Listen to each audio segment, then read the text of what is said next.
guys, and welcome to my channel, Can't Love Creativity. So today's video is going to be another lifestyle video, and this is going to be an insight into how I budget or buy everything that I need to and still have money to save and buy things that I just want to. So yeah, budgeting video really. There is a DIY because you know how much I love DIYs, and yeah, if you like these kind of videos, please make sure to subscribe and check out any of my other videos on my channel. And without further ado, I'm just going to jump right into it. So tip number one for budgeting and just doing everything that you need to is always use cash. I find it so much got a little help here. I find it so much easier to spend money on a card than I do physically handing the cash over. So at the beginning, every time I get paid, I'll go and withdraw the amount of cash that I need for that month. So that's for things like my food shopping, my fuel, and then like a little bit extra for just personal spending money that I might need cash for as well. So yeah, that's tip number one.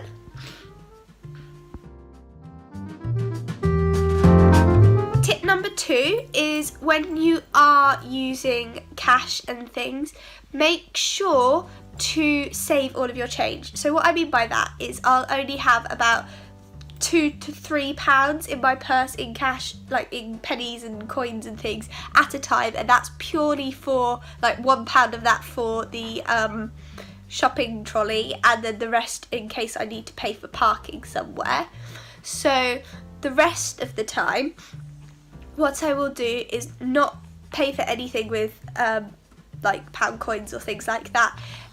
Every time I go to pay for something small or just anything, I will use notes, and then the leftover change that I get from notes I will save and put that in my little jar, and then empty that at the end of each month or the end, or however it, until it gets full, I guess, and then put that money into my account to save as well.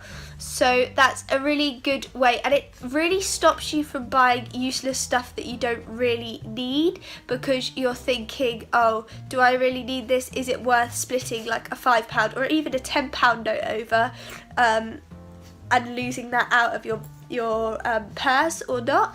I just find that really useful to try and rein back your spending habits a bit, I guess. My tip number three is regular savings. So out of the money that I get as my income, my salary, each month I will put a certain amount aside in savings no matter what. And this sort of links into tip number 5. So tip number 5 is having 2 savings accounts. One for your future that you do not touch no matter what, and this can be just a normal savings account, this could be a stocks and shares, or even like a any sort of ISA as well. My future fund is actually a help to buy ISA, and then your other savings account just wants to be a regular easy saver or something like that that has a relatively good interest rate on it. Now your easy saver, or the one with good interest rate on it, you want to use as your like emergency fund, so to speak, and your future you want to have as obviously for your future that you don't touch and that you save for something big like buying a house or something like that. So the way I work it is I put about 3/4 of the money that I save each month into my future and 1/4 into my emergency. Obviously you might want to change this up a bit, so you do like 100% of what you're going to save money, the money that you're going to save in a month goes straight into your emergency fund until you've built that up a bit so that it can actually cover the cost of an emergency, and then you might want to switch to putting more money in your future fund and then just topping up your emergency fund with little bits. But I do this as soon as the money enters my account. Like, I like to be able to see the money go in, take out what I want to spend, not what I want to spend, what I want to save even immediately. So it's like an upfront cost. You're not missing that money because it's going immediately and you've budgeted for it. And then anything like payouts monthly then comes out from the rest of that, and 99% of my payouts from my account come out in the first 10 days of the month. So that's really helpful for me, because after those 10 days are up, I can really see actually how much of that month I've got left for pure spending on whatever I want. That's after I've paid everything back that I owe, or the like subscription services and things like that. And that's also after putting a big lump into savings as well, and still having the money for the cash for just spending out in shops and like doing the food shopping and things like that. So yeah.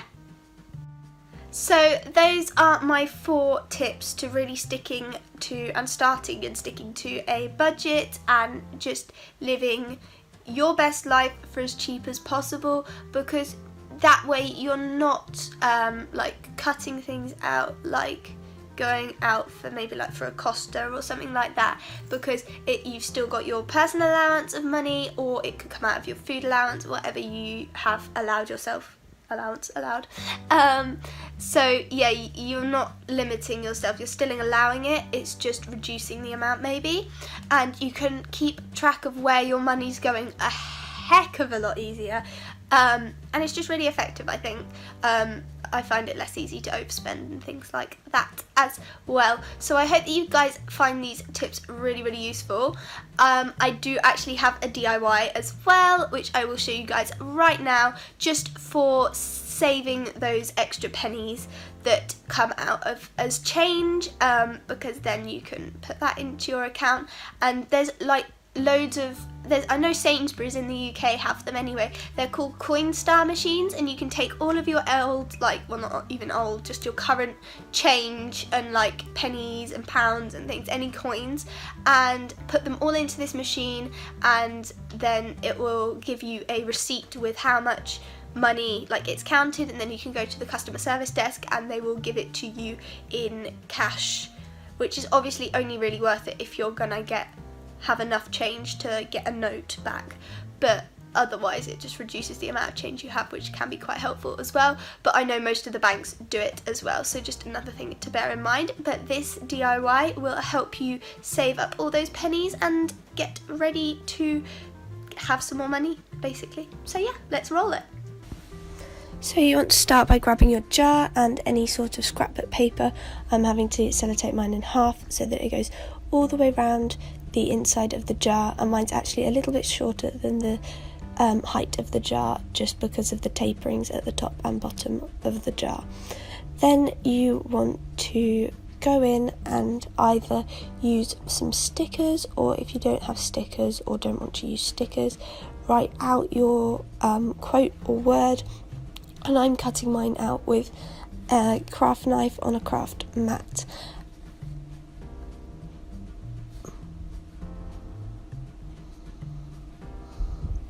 I chose the quote, "Watch the pennies turn into pounds," but you can choose whatever you like. And then I'm just measuring this around the outside of the glass to get a rough idea of the size before swelling it up and popping it in, and then cutting a little bit more off, because obviously the inside of the jar is smaller than the outside. Then once you've got this nicely placed inside, you are pretty much ready to use it. You can just screw the top back on. You can also use the lid and cut a slit out of it to make it more like a little money box, but it works without this and just putting them in anyway. Another optional extra is using a hose clip like this and attaching it to a wooden plaque so that you can hang this jar, but I didn't have anywhere to hang mine, so I just made the jar itself. And there we are.